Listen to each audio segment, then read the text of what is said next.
ভালো। मेरे पत्रकार भाइयों, आपसे विनती है क्या कार्यक्रम ख़त्म होने के बाद आप यहाँ से खाना खा के जाइए, खाने का आपके लिए इंतज़ाम है, ठीक।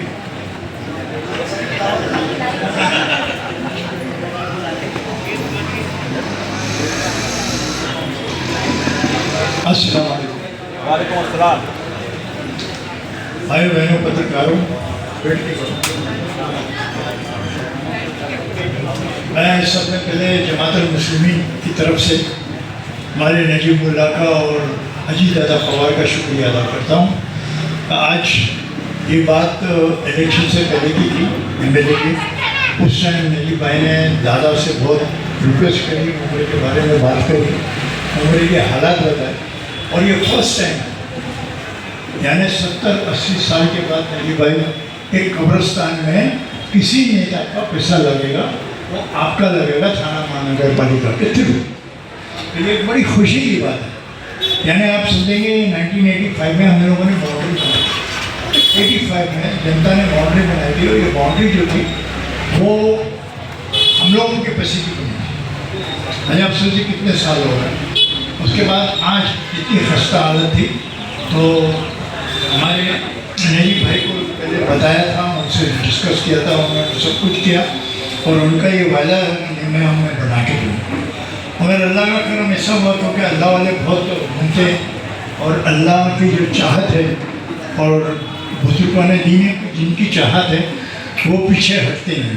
अभी आप देखेंगे गुंबद के अंदर काम हो रहा है, ये भी हमारे मिलने जुलने वाले करीबी हैं, बड़ा अच्छा सज्जन आदमी आया, बोले नहीं मैं ये अंदर का काम करूँगा, और मैं जमात से नहीं लूँगा ना, पब्लिक से लूँगा, मैं मेरी तरफ से करूँगा। देखिए बहुत बड़ी बात है, अगर आप इसका फिगर सुनेंगे 15 से 20 लाख रुपए का अंदर का खाली खर्चा है, लेकिन उसमें सिर्फ हम लोग का चेहरा देखा, उसने कहा नहीं मैं करूँ।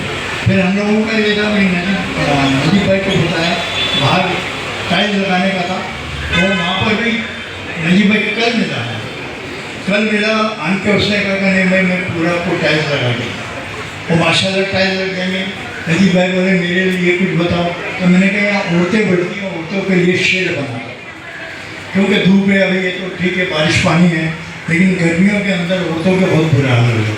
तो अगर आप शेड बनवा देंगे, ये दरगाह के ताल्लुक से मैं बात कर रहा हूँ, तो मैं बहुत बड़ा आपका शुक्रगुजार हूँ। रहा सवाल कब्रिस्तान के अंदर आप 3 चीज़ बना के दे देंगे। एक तो बाउंड्री बना दें 8 फीट की, और एक पत्थर की भी बने तो ज़्यादा बेहतर। दूसरे गुस्ल खाना एक कायदे का बना दें, गुस्ल खाना हम लोगों के पास कायदे का नहीं है। तीसरे जो अभी आपने देखा बड़ी की कुरान शरीफ तिलावत होती है, ये होती, तो ये उसका एक शेर है।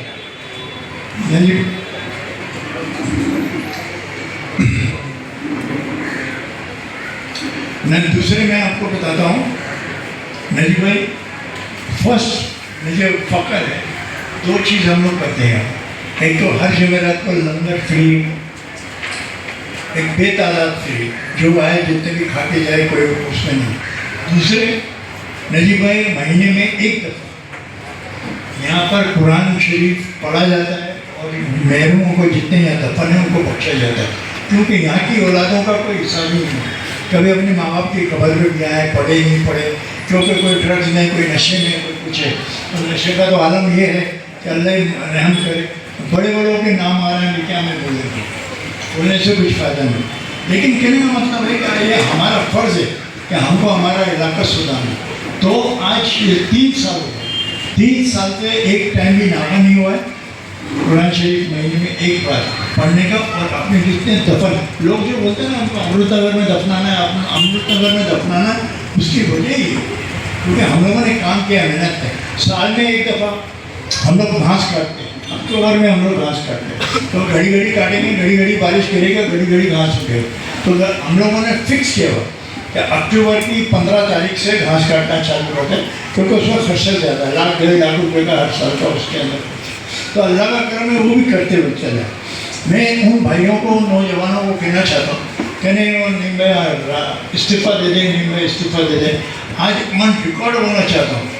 नजीब भाई एक कम से कम दरगाह के ऊपर 2.25 करोड़ रुपये खर्च हुए, और आप यकीन मानोगे एकदम से कोविड का ज़माना था, और मेरे को नींद में से ये दरगाह बना, और ये दरगाह का मैंने ओपनली डिक्लेयर किया ये मैदान के अंदर डिक्लेयर करने के बाद, और ये अल्लाह ने करवाया, अल्लाह ने देर में करवाया। अल्लाह ने 6 महीने साल भर का टारगेट रखा था, लेकिन ये आज 2 साल के कम्प्लीट। तो कहने का मतलब है आज वो मैदान में मैंने करा, अल्लाह के लिए एक अच्छे बुजुर्गों ने दीन आए, उन्होंने भी दिया, उसकी दुआओं से वो मैदान हमको मिलने वाला है। आपको आज बता देता हूँ हाई कोर्ट के थ्रू अल्लाह ने चाहा, क्योंकि अभी इनसे बात करने का, हाई कोर्ट से बात करने का किसी से बात नहीं करना। ये तो क्या है, वो सब राजनीति हमको नहीं करना, मतलब ये पॉलिटिकल में डालना, मतलब ये तो कहने का मतलब है कि मैं आपका मुंबई के अवाम की तरफ से, लोगों की तरफ से, बच्चे बुजुर्गान है, दीनों की तरफ से, जितने भी बुजुर्ग हैं उन सब की तरफ से नजीब भाई मैं आपका शुक्रिया अदा करता हूँ, और बहुत बहुत शुक्रिया। आप सिर्फ हमेशा नज़र रखें, हमारे जितने भी छोटे मोटे काम हैं उसके अंदर आप कामयाबी दें, और अल्लाह ताला आपको कामयाब बनाए। लोग देखिए उम्मीद तो उठाते रहते हैं, आप बीजेपी का टारगेट लगा के बैठे हैं, और बीजेपी में है क्या, हम तो हमारे कौम की काम कर रहे हैं, हमारा कौम का बच्चा है, हम गर्दन पकड़ के गए, फडणवीस का थोड़ी ही गर्दन पकड़ सकते हैं। ये अल्लाह ने इसको नवाजा, तो दादा के थ्रू नवाजा, तो अल्लाह काम कौन करेगा हमारा काम कौन करेगा? हमारा काम ये लोग ही करेंगे, हमारा काम दादा ही करेंगे, और अल्लाह का करम उनके पास से कोई बदबू नहीं आती बीजेपी की इसकी। ठीक है, मैं आप सबकी तरफ से आप सबका शुक्रिया अदा करता हूँ। आप अपनी नजीबुल्लाह टीम की तरफ से, नजीबुल्लाह की टीम की तरफ से भी आपका शुक्रिया अदा करता हूँ, उनका भी शुक्रिया अदा करता हूँ, वो यहाँ पर हाजिर हुए, और इन सबको शुभकामनाएं देता हूँ आने वाले इलेक्शन के अंदर। अल्लाह ताला आप लोगों को कामयाबी दे, जिताए। एक मैं अपना 2 मिनट रोकता हूँ। अल्लाह। हेलो, अस्सलाम वालेकुम। मैं ज़्यादा वक्त आपका नहीं लूँगा, क्योंकि यहाँ से और स्कूल का दौरा है, और आला अफसरान उधर पहुँच चुके हैं। पहले तो बहुत अरसों के बाद आपसे मुलाकात और गुफ्तगू हो रही है। इंशाल्लाह आने वाले दिन में ज़रा मुख्तसर तौर पे आज बात करके आने वाले दिनों में बहुत अच्छे से बात करेंगे। आपसे आज मिलने की वजह, सबसे पहले तो जो अमृत नगर का कब्रिस्तान, जो नईम भाई का बहुत वक्त से एक गुजारिश थी कि अच्छा फंड आना चाहिए, कब्रिस्तान की दीवार है, मट्टी है, शेड है, एतराफ़ के कुछ काम है, तो अल्हम्दुलिल्लाह उसका बजट पास होके गवर्नमेंट का जीआर के साथ आ चुका है। तो आज इंजीनियर्स और उनके साथ काम देख के इंशाल्लाह दुआ की है, और जल्द से जल्द प्रोसीजर कंप्लीट करके मुकम्मल काम शुरू होगा। क्योंकि एक सवाल है मेरा, कल आपने मंत्रालय में मैं आ रहा हूँ पहले जो मौजू है उस पहले शुरुआत करता हूँ। तो वो चीज़ के लिए किए थे, अहम जो मिलने की वजह ये थी कि आपने देखे रहेंगे कि चंद महीनों से मुमरा कौसा के ऊपर एक ऐसी आफत आई हुई है कि हज़ारों की तादाद में लोग बेघर हो रहे हैं। और कुछ दिनों से एक मूवमेंट रफ़ीक भाई हो, उनके साथी और वो जो भी साथी सब उनके साथ में एक मूवमेंट तैयार हुआ, और वो मूवमेंट के अंदर अल्हम्दुलिल्लाह सियासती तौर पे उसको एकनाथ शिंदे साहब की तरफ से मदद भी जाहिर हुई, और कुछ कार्रवाई को नरमी से करने के लिए उनको कामयाबी भी मिली। तो बेशक कल हमने एकनाथ शिंदे साहब के मुलाकात की, और मैं मेरे यहाँ के सभी साबिक कॉरपोरेटर्स जितने भी यहाँ मौजूद हैं, जिम्मेदारान, हमने कल उनके साथ बहुत अच्छे से गुफ्तगू की। राजन केनी भी साथ में थे हमारे, क्योंकि वो साथ में ही है हमारी टीम में। तो हमने सबने शिंदे साहब से मुलाकात की, तो हमने शिंदे साहब को एक लेटर दिया, उसके ऊपर उन्हें रिमार्क मारे। सोशल मीडिया पे हम मुमताज़ शाह साहब को कह के सब मीडिया के पास या जो भी वसीम है उनके ज़रिए लेटर पहुँचाता हूँ। सबकी इसके ऊपर सिग्नेचर्स भी हमने लिए। उसके अंदर हमने शिंदे साहब से डिमांड की है कि जो ये हल्का है, देखा जाए तो आपके पास में नुमाइंदा है और नहीं भी, हम तो सब साबिक है कॉरपोरेटर के लेवल पे, बट जो गवर्नमेंट के लेवल पे, महाराष्ट्र गवर्नमेंट के लेवल पे जो सोच लेकर चलना चाहिए था आवाम की राहत की, सिर्फ वोट इम्पोर्टेंट नहीं होता, आवाम को राहत देना इम्पोर्टेंट होता है। पिछले अधिवेशन में आपने देखे रहेंगे कि अधिवेशन में बिल्डिंगें टूट रही थी, बट विधायक को सिर्फ नजीमुल्लाह याद आ रहा था, यहाँ के गरीब लोग याद नहीं आ रहे थे। नजीब मुल्ला। तो हमने शिंदे साहब से ये कहा है कि बेशक आपके ख्याल बहुत अच्छे हैं कि इसको क्लस्टर में लिया जाए, मगर हाल ही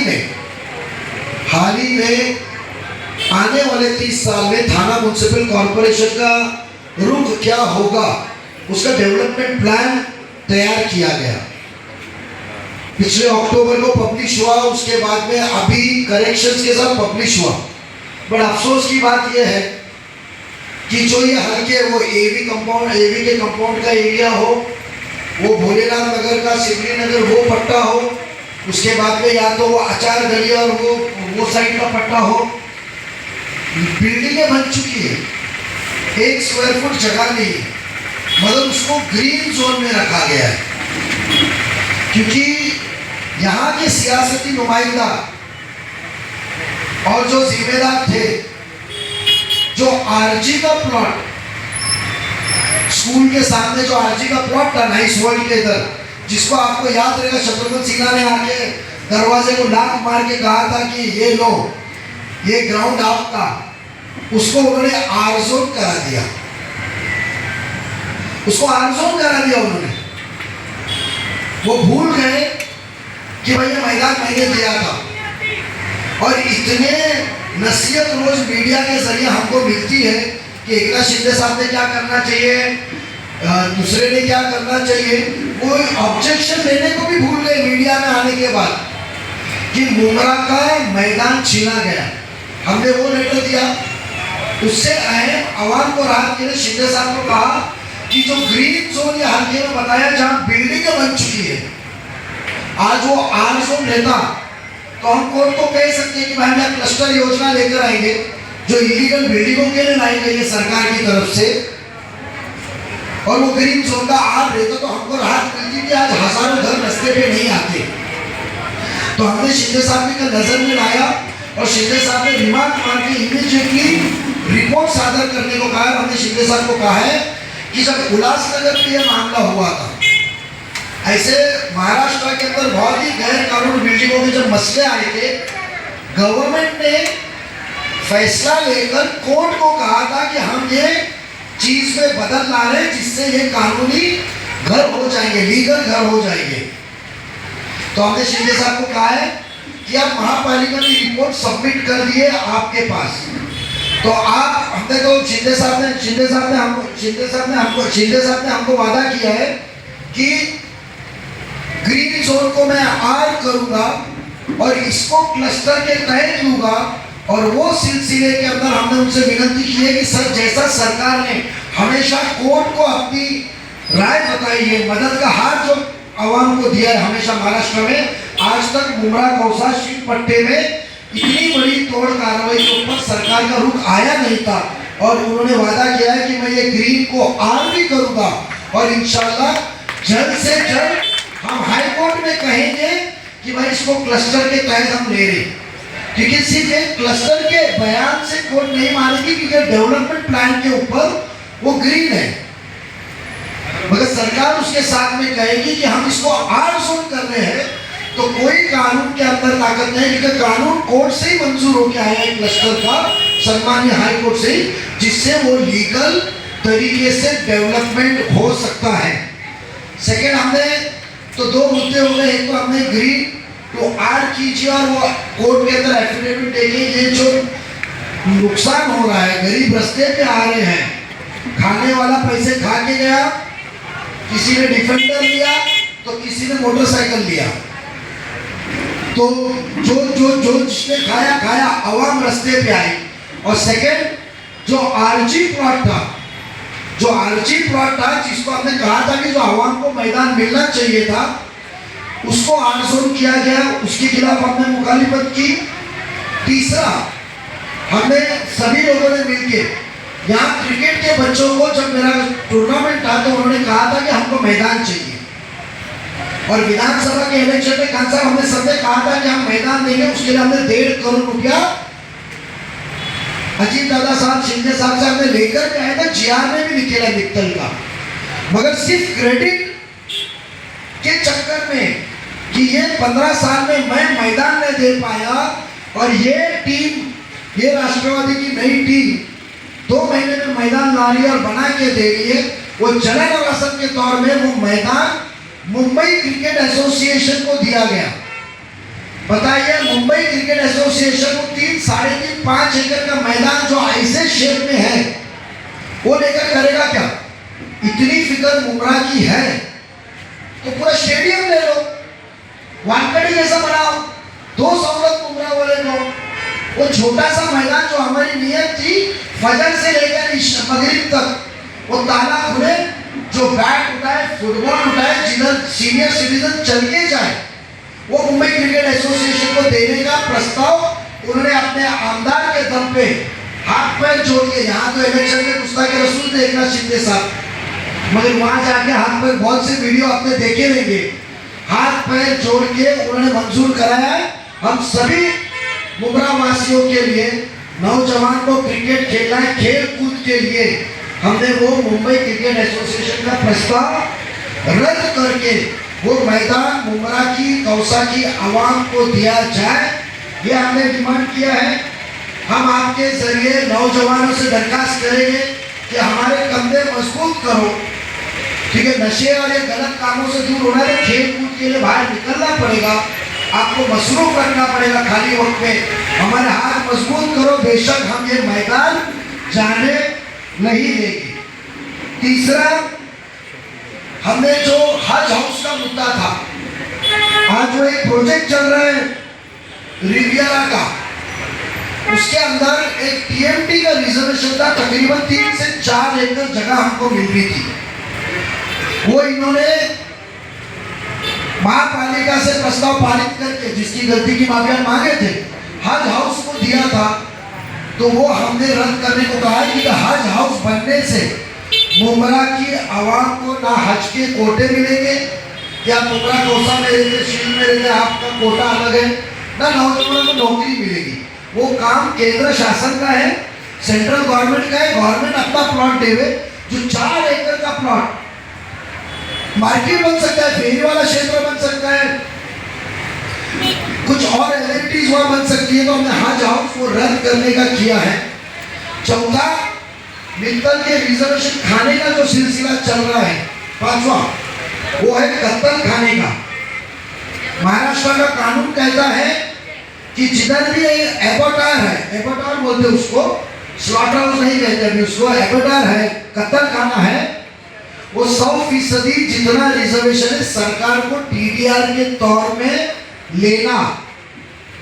मगर ये मित्तल के लुटेरे, मित्तल के लेआउट के जितने बिल्डर लुटेरे हैं, जो आज बिल्डिंगें बना रहे हैं, बट उन्होंने बुमराह कौसा के रिजर्वेशन खाने का काम किया है। लालच कम नहीं हुई, कानून बदलने की दरखास्त की है राज्य शासन को कि हमको सिर्फ 20%, 40% जगह देंगे, बाकी की जगह पे हम बिल्डिंग बनाएंगे जो कानून में नहीं है। तो हमने शिंदे साहब को वो लेटर का दरखास्त दिया है कि जो रिजर्वेशन कत्तल खाने का है वो मुकम्मल तौर पे हमको मिलना चाहिए। कुर्बानी में कब तक हम गलियों में, कब तक हम टेम्पररी रिजर्वेशन लेकर काटेंगे, वही पुलिस के हाथ पैर छोड़ो, वही कोई कभी मुखालिफत आने वाली संस्था के हाथ पैर छोड़ो, वही सोसाइटी में बकरे रखने का, काटने के वो मसले मसाइल। क्या बुमराह को इतनी बड़ी मुस्लिम आबादी के अंदर कत्ल खाने की जरूरत नहीं है? तो पूरी जगह मिलनी चाहिए जो कानून आज के कानून में कहता है। तो हमने कहा है कि बिल्डर के मामले में आप ना चाहिए, भले कोई आपको दबाव डाल रहा है जो यहाँ का नुमाइंदा, उसके इस पे नहीं चाहिए, हमारी सुनिए, इसके लिए हम वो सब चीज़ गए थे। और छठी सबसे अहम बात पानी की है, उसके लिए बहुत अहम मसला जो आपके सामने है कि मुमरा के अंदर, आज मुमरा कौसा के पट्टे के अंदर पानी नहीं है। हंडे मोर्चे तो बहुत निकले हैं, बहुत हंडे मोर्चे निकले हैं, पर पानी नहीं मिला वो हंडों में। मगर बेशक इंशाल्लाह उसके ऊपर जो बातचीत हुई है, हम लोग उसको अमली पहनावा लेकर जल्द आपके सामने आएंगे। और मेरे ये ऐलान के बाद देखना 2-4 दिन के अंदर रास्ता रोको भी होगा और हंडा मोर्चा भी निकलेगा कि मैं भी चलूँ चलती ट्रेन के अंदर, और वो भी इंशाल्लाह हमने पहनावा हम लोग देने वाले हैं। मैं जो नौजवान बच्चों का शुक्रिया अदा करूंगा और ज्यादा से ज्यादा लोगों को जुड़ने करूंगा कि सिग्नेचर अभियान करें कि जो मैदान हमारा है वो हमें मिलना चाहिए।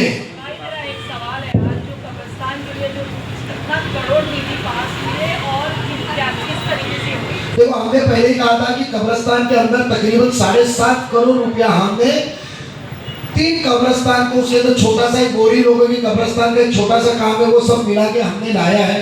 उसके अंदर सबसे अहम मित्तल का जो कब्रिस्तान है जो मट्टी का, हमने आमीन सयानी जी से बात की जो आके विजिट किए थे, और जो रेती अभी वो लाके रखी हुई है गोली वाली, वो रेती भी नहीं चलेगी, वो भी सूरत की रिवर सैंड है।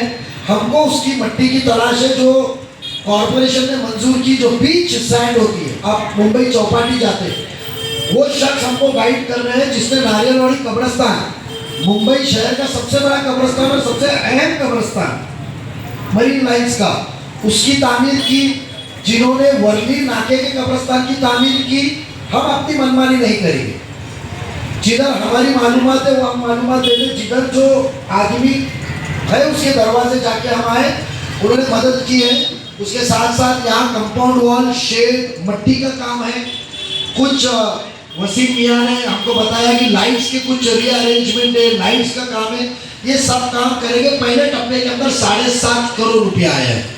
इंशाल्लाह निधि की कमी नहीं पड़ेगी, बट काम पैसे के हिसाब से बराबर होना चाहिए।